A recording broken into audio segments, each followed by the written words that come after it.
Okay, this one will be a quickie today. This is a quick bread, and it's kind of festive. It's got spices in it, which makes it somewhat Christmassy.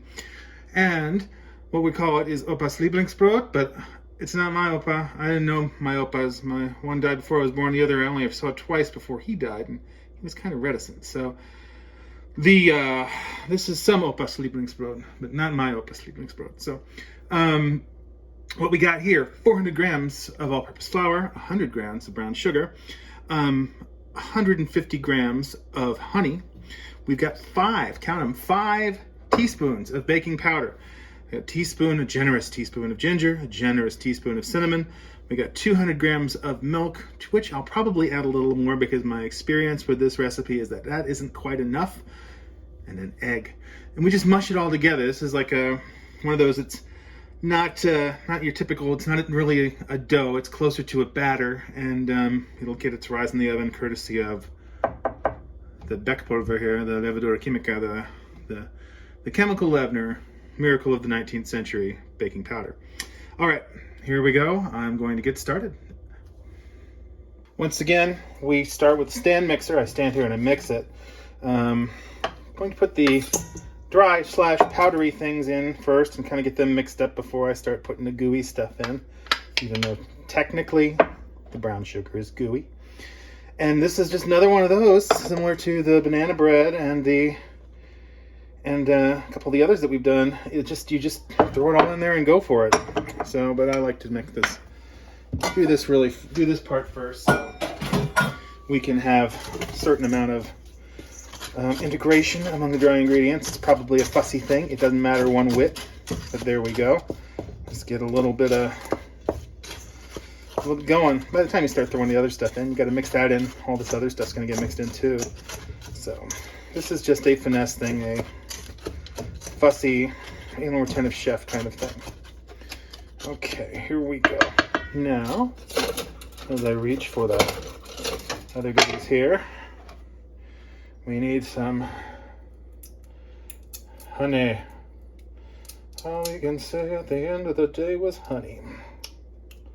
So, yeah, this is a German recipe. I got it from YouTube channel, Brot selber machen, which is just basically a bunch of German bread recipes. German bread culture is pretty sophisticated. I don't think a lot of us in America kind of think of Germans when we think of bread, but Germans are really freaking serious about their damn bread. That's kind of crazy. So yeah, I watch these things and there's always some kind of flour or some kind of leavener or ingredient I've never heard of going into their bread. So here we go. Have to do. Okay, und jetzt ein bisschen Milch. Okay. I put about a quarter cup extra in here, and I'm gonna just pour any additional milk in as necessary. That's about right. I'll splash more. Okay, let me get to mixing. Be with you in just a moment. Okay, it's mixed. It'll look something like this. Just realized I forgot one little touch, but let's get this in the pan first. I have it. I have the pan here. It's both buttered and hit with Pam as usual. I like to use a spatula to get this stuff out because it's sticky. It doesn't come out terribly easy.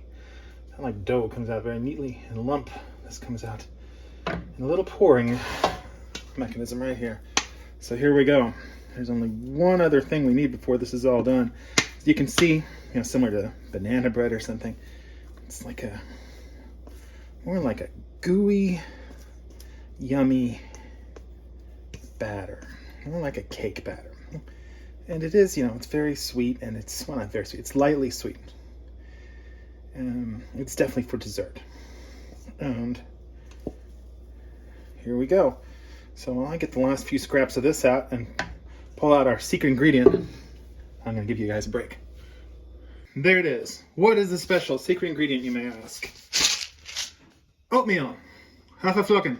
The thing is that I think it does more for the look of the bread than it really does for the actual flavor. I've never really noticed it. This thing is cooked low and slow. at 300 degrees. So you never really get like any sort of roasting or anything on the little bits of oat here. But it looks nice. Oh, smidge there, smidge there, smidge there.